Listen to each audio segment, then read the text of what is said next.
ನಮಸ್ಕಾರ, ನಾನು ನಿಮ್ಮ ಲಕ್ಕಿ ಲಿಕೇಶ್ ಯಶ್. ನೀವು ನಂಬಲ್ಲ, ನನ್ನ ಲೈಫು ಇಲ್ಲಿದ್ದು ಇವತ್ತು ಇಲ್ಲಿಗೆ ಬಂದಿದೆ. ಆಯಿತಾ, ನಿಮ್ಮ ಲೈಫು ಕೂಡ ಇವತ್ತು ಇಲ್ಲಿರ್ಬೋದು. ಇಲ್ಲಿಂದ ಇಲ್ಲಿಗೆ ಬರೋದು ಹೆಂಗೆ ಅಂತ ನಾನು ನಿಮ್ಗೆ ಹೇಳ್ತೀನಿ. ಆಯಿತಾ, ನನಗೆ ಆಗಿರುವಂಥ ಎಕ್ಸ್ಪೀರಿಯೆನ್ಸನ್ನು ನಾನು ಇವತ್ತು ನಿಮ್ಮ ಮುಂದೆ ಶೇರ್ ಮಾಡ್ತೀನಿ. ಖಂಡಿತವಾಗ್ಲೂ ಗೈಸ್, ಟ್ರಸ್ಟ್ ಮಾಡಿ, ಇದನ್ನು ಯಾರೂ ಕೂಡ ಮಾತಾಡೋಕ್ಕೆ ಹೋಗಲ್ಲ. ಯಾಕೆ ಅಂತಂದರೆ ಯಾರು ಇವಾಗೆಲ್ಲ ಹೆಂಗೆ ಅಂತಂದರೆ ನಿಮ್ಮನ್ನು ಹಾಳು ಮಾಡೋದನ್ನು ನೋಡ್ತಾರೆ ಹೊರತು ಯಾರು ಉದ್ಧಾರ ಮಾಡೋಕ್ಕೆ ಯಾರೂ ನೋಡಲ್ಲ. ಆಯಿತಾ, ಬಾ ಮಗ ಸಿಗರೇಟ್ ಹೊಡಿ, ಬಾ ಮಗ ಎಣ್ಣೆ ಹೊಡಿ, ಮಗ ದುಡ್ಡಿದೆಯಾ ತಗಿ ಮಗ ಉಡಾಯಿಸೋಣ ಅಂತಾರೆ ಹೊರತು ಯಾರು ನಿಮ್ಮನ್ನು ಉದ್ಧಾರ ಆಗುವಂಥ ಮಾತುಗಳನ್ನ ಯಾವನೂ ಕೂಡ ಹೇಳಲ್ಲ. ಆಯಿತಾ, ಸಿಂಪಲ್ಲಾಗಿ ನಾನು ಡೈರೆಕ್ಟಾಗಿ ಹೇಳ್ತೀನಿ. ಇವತ್ತು ನಾನು ನಿಮ್ಗೆ ಈ ವಿಡಿಯೋ ಮಾಡ್ತಾಯಿದ್ದೀನಿ ಅಂತಂದರೆ ಇದರಲ್ಲಿ ತುಂಬ ವಿಷಯಗಳಿದೆ. ಆಯಿತಾ, ನಾನು ಆವಾಗಲೇ ಹೇಳಿದ್ನಲ್ಲ, ನಾನು ಇಲ್ಲಿದ್ದವನು ಇಲ್ಲಿಗೆ ಬಂದಿದ್ದೀನಿ ಇವಾಗ. ಆಯಿತಾ, ಇಲ್ಲೇ ಇರ್ತೀನಿ ಅಂತಲ್ಲ, ಇಲ್ಲಿಗೂ ಬರ್ಬೋದು. ಎಲ್ಲ ನನ್ನ ಮೇಲೆ ಡಿಪೆಂಡ್ ಆಗಿದೆ. ಎಲ್ಲನೂ ಬಿಡಿಸಿ ಹೇಳ್ತೀನಿ. ವಿಡಿಯೋನ ಫುಲ್ಲು ನೋಡಿ. ಎಲ್ರಿಗೂ ಕೂಡ ತುಂಬ ಇಷ್ಟ ಆಗುತ್ತೆ ಈ ಒಂದು ವಿಡಿಯೋ. ಓಕೆ, ನೋಡಿ ಗೈಸ್, ನಾನು ಆವಾಗಲೇ ಹೇಳಿದೆ ನನ್ನ ಲೈಫ್ ಇಲ್ಲಿದ್ದು ಇಲ್ಲಿಗೆ ಬಂದಿದೆ ಅಂತ. ಇದ್ರ ಬಗ್ಗೆ ನಾನು ಮಾತಾಡ್ತೀನಿ. ಅದಕ್ಕಿಂತ ಮುಂಚೆ ಈ ಒಂದು ವಿಡಿಯೋನ ಎಷ್ಟೊಂದು ಜನ ನೋಡ್ತಾ ಇರ್ತೀರ. ಆಯಿತಾ, ಕೆಲವರು ಒಂದೊಂದು ಥರ ನೋಡ್ತಾ ಇರ್ತೀರ. ಕೆಲವ್ರಿಗೆ ಪಾಪ ತುಂಬ ಕಷ್ಟದಲ್ಲಿ ಈ ಒಂದು ವಿಡಿಯೋ ನೋಡ್ತಾ ಇರ್ತೀರ. ಲೈಕ್ ಇಂಟರ್ನೆಟ್ ಹಾಕ್ಸ್ಕೊಳ್ಳೋದಕ್ಕೂ ಕೂಡ ದುಡ್ಡಿರಲ್ಲ. ಅವರು ಕಮ್ಮಿ ಕ್ವಾಲಿಟಿಲಿ ಈ ಒಂದು ವಿಡಿಯೋನ ಸೆಟ್ ಮಾಡಿಕೊಂಡು ಬ್ರೋ ವಿಡಿಯೋನ ನೋಡಬೇಕು, ಲಕ್ಕಿ ಲಿಕೇಶ್ ಯಶ್ ಬ್ರೋದು ಅಂತ ಅಂದ್ಬಿಟ್ಟು ನೋಡ್ತಾ ಇರ್ತೀರ. ಇನ್ನು ಕೆಲವರು AC ರೂಮಲ್ಲಿ ಒಳ್ಳೆ 5G ನೆಟ್ವರ್ಕ್ ಹಾಕ್ಸ್ಕೊಂಡು ಉಡಾಯಿಸ್ತಾರೋ, ಆರಾಮಾಗಿ ನೋಡ್ತಾರೋ, ರೈ ಕ್ವಾಲಿಟಿಲಿ ನೋಡ್ತಾರೋರು ಕೂಡ ಇರ್ತಾರೆ. ಕೆಲವ್ರಿಗೆ ಮಲ್ಕೊಳ್ಳೋಕ್ಕೆ ಜಾಗ ಇರಲ್ಲ. ಕೆಲವರು ಆರಾಮಾಗಿ ಒಳ್ಳೆ ಮನೇಲಿ ಸ್ಟೇ ಮಾಡ್ತಾ ಇರ್ತಾರೆ. ಇನ್ನು ಕೆಲವರು 3 ಹೊತ್ತು ಊಟ ಮಾಡೋಕ್ಕೆ ಅವ್ರ ಹತ್ರ ದುಡ್ಡಿರಲ್ಲ, ಅವ್ರ ಹತ್ರ ಅಷ್ಟು ನೆಮ್ಮದಿ ಇರಲ್ಲ. ಇನ್ನು ಕೆಲವರು ಆರಾಮಾಗಿ 3 ಹೊತ್ತು ಊಟ ಮಾಡಿಕೊಂಡು ಸ್ನ್ಯಾಕ್ಸು ಗೀಕ್ಸು ಎಲ್ಲ ತಿನ್ಕೊಂಡು ಇರೋರು ಕೂಡ ಇರ್ತಾರೆ ಲೈಫಲ್ಲಿ. ಸುಮ್ಮನೆ ಹಂಗೆ ನೀವು ಥಿಂಕ್ ಮಾಡ್ತು ಅಂತಂದರೆ ಒಬ್ಬೊಬ್ಬರ ಲೈಫ್ ಒಂದೊಂದು ಥರ ಇರುತ್ತೆ.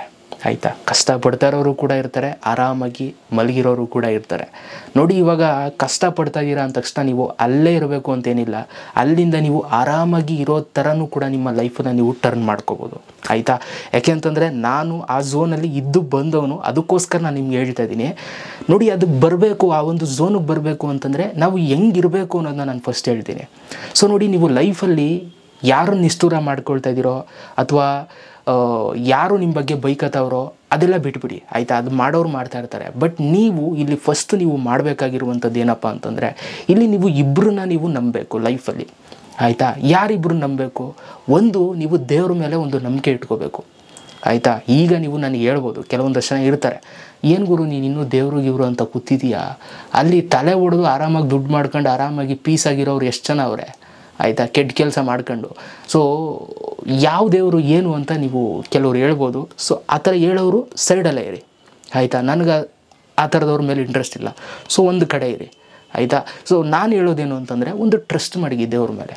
ಆಯಿತಾ, ಈಗ ನಮ್ಮ ಲೈಫಲ್ಲಿ ಏನೋ ಆಗ್ತಾಯಿದೆ, ಬದಲಾಗ್ತಾಯಿದೆ ಅಂತಂದರೆ ಎಲ್ಲದಕ್ಕೂ ದೇವರೇ ಕಾರಣ ಗೈಸ್. ಆಯಿತಾ, ಹಂಗನ್ಬಿಟ್ಟು ನೀವು ಎಲ್ಲ ದೇವಸ್ಥಾನಕ್ಕೆ ಹೋಗಿ ದುಡ್ಡನ್ನು ಕೊಡಿ, ಹಂಚಿ, ದಾನ ಮಾಡಿ, ಇನ್ನೊಂದು ಮಾಡಿ ಅಂತ ನಾನು ಹೇಳ್ತಲ್ಲ. ನಿಮ್ಮ ಲೈಫು ತುಂಬ ಸೇಫ್ ಆ್ಯಂಡ್ ಸೆಕ್ಯೂರ್ ಆದಾಗ, ನಿಮಗೆ ದೇವರು ನಿಮಗೆ ದುಡ್ಡನ್ನು ಕೊಟ್ಟಾಗ ಖಂಡಿತವಾಗ್ಲೂ ಆವಾಗ ನೀವು ಮಾಡಿ. ಏನು ಇಲ್ಲದಾಗೆಲ್ಲ ಮಾಡೋಕ್ಕೆ ಹೋಗಬೇಡಿ. ಆವಾಗ ನಿಮ್ಗೆ ಏನು ಪ್ರಯೋಜನ ಇಲ್ಲ. ನೀವೇ ಆರಾಮಾಗಿಲ್ಲ ಅಂತಂದರೆ ನೀವು ಎಲ್ಲ ಕೊಟ್ಟು ಎಲ್ಲ ಏನು ಮಾಡಿದ್ರೆ ಏನು ಪ್ರಯೋಜನ? ಹೆಂಗೆ ಮಾಡ್ತೀರಾ? ಹೋಗಲಿ, ಎಲ್ಲಿ ಬರುತ್ತೆ ನಿಮ್ಗೆ ದುಡ್ಡು? ಏನೂ ಮಾಡೋಕ್ಕೆ ಸಾಧ್ಯ ಇಲ್ಲ. ದುಡ್ಡಿಲ್ಲ ಖರ್ಚು ಮಾಡೋಕ್ಕೆ ಹಿಂದೆ ಮುಂದೆ ನೋಡ್ತಾನೆ ನೋಡಿ, ಅವನು ನಿಜವಾದ ಬಡವ. ಅರ್ಥ ಆಯ್ತಾ? ದುಡ್ಡಿದ್ದಾಗ ನೀವು ಅದನ್ನು ಹೆಂಗೆ ಉಪಯೋಗಿಸ್ಕೋಬೇಕು ಅದನ್ನು ಉಪಯೋಗಿಸ್ಕೊಳ್ಳಿ ಫಸ್ಟು ನಿಮ್ಮ ಲೈಫ್ಗೆ. ಅದಾದಮೇಲೆ ನೀವು ಅದು ಇದು ದೇವರು ಕೊಡೋದು, ಇದು ಮಾಡೋದು ಅವೆಲ್ಲ ನೆಕ್ಸ್ಟು ಸೆಕೆಂಡರಿ. ಆಯಿತಾ, ಫಸ್ಟು ನೀವು ದೇವರನ್ನು ನಂಬಬೇಕು. ದೇವರನ್ನ ನೀವು ನಂಬ್ತು ಅಂತಂದರೆ ಕರೆಕ್ಟಾಗಿ ಹೆಜ್ಜೆ ಇಡ್ತೀರಾ.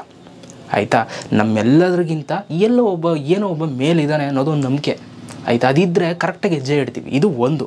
ಆಯಿತಾ, ಇನ್ನೊಂದು, ನಿಮ್ಮ ಪೇರೆಂಟ್ಸ್ಗೆ ನೀವು ಬೆಲೆ ಕೊಡಬೇಕು. ಆಯಿತಾ, ನಿಮ್ಮ ಪೇರೆಂಟ್ಸ್ನ ನೀವು ನಂಬಬೇಕು. ಯಾಕೆ ಅಂತಂದರೆ ನೋಡಿ, ಎಷ್ಟೊಂದು ಜನ ಪೇರೆಂಟ್ಸ್ನ ನಂಬಲ್ಲ.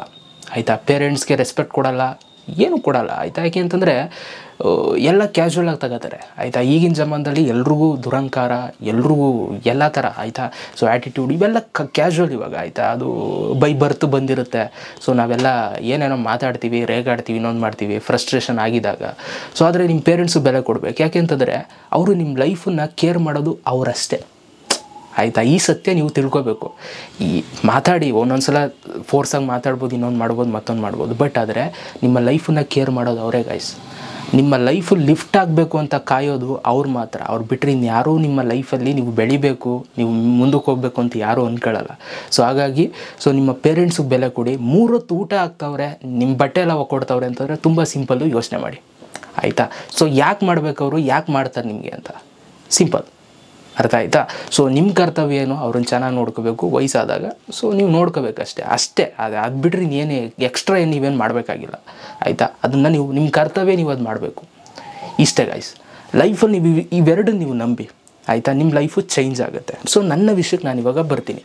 ನನ್ನ ಲೈಫ್ ಇಲ್ಲಿತ್ತು, ಹಿಂಗಾಯಿತು, ಇಲ್ಲಿಗೆ ಬತ್ತು ಅಂತ ನಾನು ಹೇಳಿದೆ ಆವಾಗಲೇ. ಹೆಂಗೆ ಬತ್ತು? ತುಂಬ ಸಿಂಪಲ್ಲು. ನಾನು ದೇವರು ನಂಬಿದೆ, ನಮ್ಮ ಪೇರೆಂಟ್ಸ್ಗೆ ನಾನು ಯಾವಾಗಲೂ ರೆಸ್ಪೆಕ್ಟ್ ಕೊಡ್ತೀನಿ, ಬೆಲೆ ಕೊಡ್ತೀನಿ. ಅದು ಫಸ್ಟಿಂದನೂ ಅದು ಬಂದಿದೆ, ಆಯಿತಾ. ಸೊ ಇದು ಕತೆ.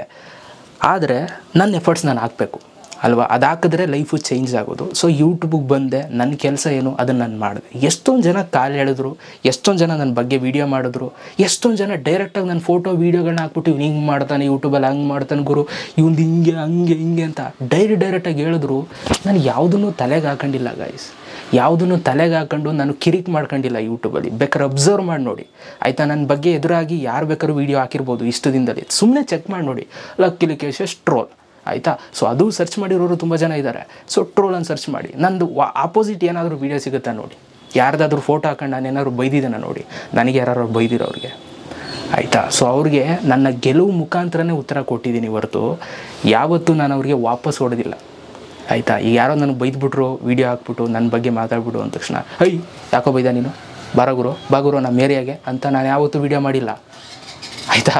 ಸೊ ಅದಕ್ಕೆ ಇವತ್ತು ನಾನು ಇಲ್ಲಿರೋದು, 3 lakh ಸಬ್ಸ್ಕ್ರೈಬರ್ಸ್ ನಾನು ಮಾಡ್ಕೊಂಡಿರೋದು ಅದೇ ಕಾರಣಕ್ಕೆ. ಸೊ ತಪ್ಪು ಮಾಡದೇ ಇದ್ದಾಗ ನಾವೇನು ರಿಯಾಕ್ಟ್ ಮಾಡೋ ಅವಶ್ಯಕತೆಯೇ ಇಲ್ಲ, ಸಿಂಪಲ್ಲು, ಆಯಿತಾ. 1000 ಮಾತಾಡ್ತಾರೆ, 1000 ನನ್ನ ಬಗ್ಗೆ ಇದು ಹಿಂದೆ ಮುಂದೆ ಎಲ್ಲ ಮಾತಾಡ್ತಾರೆ ಕಮೆಂಟ್ ಬಾಕ್ಸಲ್ಲಿ. ಕೆಲವರು ಮಾತಾಡ್ತಾರೆ ಬಂದು, ನಾನು ಅದು ಯಾವುದಕ್ಕೂ ಟೆನ್ಷನ್ ಮಾಡ್ಕೊಂಡಿಲ್ಲ. ಕೆಲವರು ನನ್ನ ಫೇಸ್ ನೋಡು, ಅವ್ನ ಕಲರ್ ನೋಡು, ಅದು ನೋಡು, ಇದು ನೋಡು ಎಲ್ಲ ಮಾತಾಡಿದ್ದಾರೆ, ಆಯಿತಾ. ಆ ಕಲರ್ ನೋಡು, ಫೇಸ್ ನೋಡು, ಗೀಸ್ ನೋಡು ಅಂಥವನೇ ಇವತ್ತು 3 ಲಕ್ಷ ಮಾಡಿರೋದು, ಆಯಿತಾ. ಕಲರ್ ನೋಡು, ಫೇಸ್ ನೋಡು, ಇದು ನೋಡು, ಅದು ನೋಡು ಅಂತಂದವರು ಕಮೆಂಟ್ ಬಾಕ್ಸಲ್ಲೇ ಅವರ ಇನ್ನು, ಅರ್ಥ ಆಯಿತಾ. ಸೊ ಅವ್ರನ್ನೆಲ್ಲ ನಾವು ಜಸ್ಟ್ ನೆಗ್ಲೆಕ್ಟ್ ಮಾಡಬೇಕು.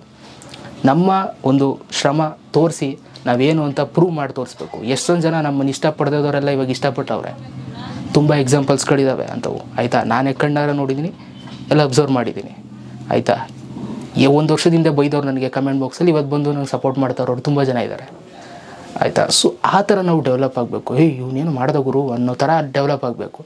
ಅದು ಬಿಟ್ಟು ನಾವು ಅವ್ರಿಗೆ ವಾಪಸ್ ಕೊಡೋದು, ಇನ್ನೊಂದು ಮಾಡೋದು, ಇದರಿಂದ ಏನೂ ಪ್ರಯೋಜನ ಆಗೋಲ್ಲ.